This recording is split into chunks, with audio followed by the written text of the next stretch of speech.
आजचा दिवस माझ्यासाठी खूप अवघड दिवस आहे.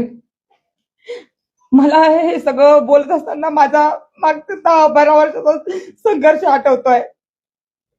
मी बीड जिल्ह्यातल्या गेवराई तालुक्यातल्या गोदाकाठच्या निरगाव या अत्यंत छोट्या गावामध्ये जन्मलेली मुलगी होते.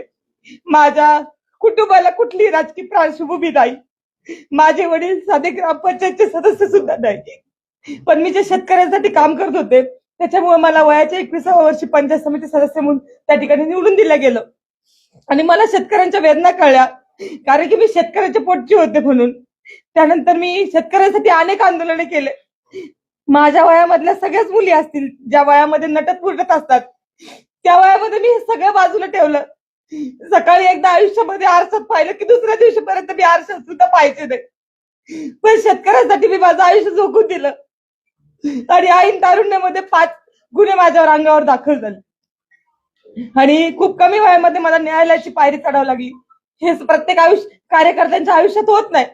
मी हे सगळं जगत असताना आणि संघर्ष करत असताना अनेक कार्यकर्ते पाहिलेत की ज्यांना मोठं होता येत नाही, पदापर्यंत जाता येत नाही, निवडणुकीच्या यंत्रणेमध्ये काम करता येत नाही. पण मी नेहमीच महिलांचा, शेतकऱ्यांचा, शेतमजुरांचा आवाज बुलंद करण्याचं काम केलं. माझ्या खूप कमी वयामध्ये मी पोलिसांच्या लाटाकाटा खाल्ल्या. अक्षरशः मी ज्यावेळेस माझ्यावर गुन्हे दाखल व्हायचे त्यावेळेस मी पोलीस स्टेशनला 5-5 तास 2-2 दिवस मी संडास बाथरूमच्या बाहेर झोपलेली आहे. आणि अनेक वेळा न्यायालयामध्ये ज्यावेळेस आपण शेतकरी गुन्ह्यावर काम करतो तर त्यावेळेस ते वकिलाचे पैसे भरण्यासाठी, न्यायालयाचे पैसे भरण्यासाठी सुद्धा माझ्या खिशेमध्ये पैसे नसायचे.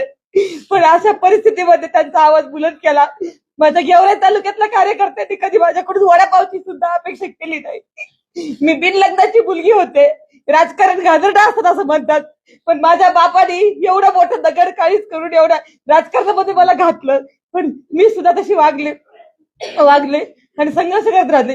पुढे छत्रपती संभाजीराजांच्या आशीर्वादानं मराठा क्रांती मोर्चामध्ये आम्ही काम करत असताना संभाजीराजांनी आम्हाला एकत्रित आणलं आणि त्या ठिकाणी आमचं लग्न झालं. लग्नानंतर सुद्धा एकही दिवस नवीन नवरी म्हणून मी राहिले नाही. मी दुसऱ्या दिवशी प्रभागाच्या बाहेर पडले, त्यांच्या लोकांसाठी काम करायला लागले. पण हे सगळं करत असताना माझ्याकडून चुका होतात. माझ्या आयुष्यामध्ये माझं पूर्ण आयुष्य शेतकरी विरुद्ध कारखानदार यांच्या संघर्षामध्ये गेलेलं आहे. आणि आज इथं मी खेड्यातली मुलगी शहरात आल्यानंतर 360 डिग्री मध्ये माझं आयुष्य पूर्ण चेंज झालेलं आहे. माझा लढा मागचा शेतकऱ्यांसाठी होता, पण या पुणे शहरामध्ये आणि या शहरामध्ये शेतकरीच नाहीत. तर ही मुवमेंट सगळी लक्ष घेण्यामध्ये माझ्याकडून काही चुका घडल्या.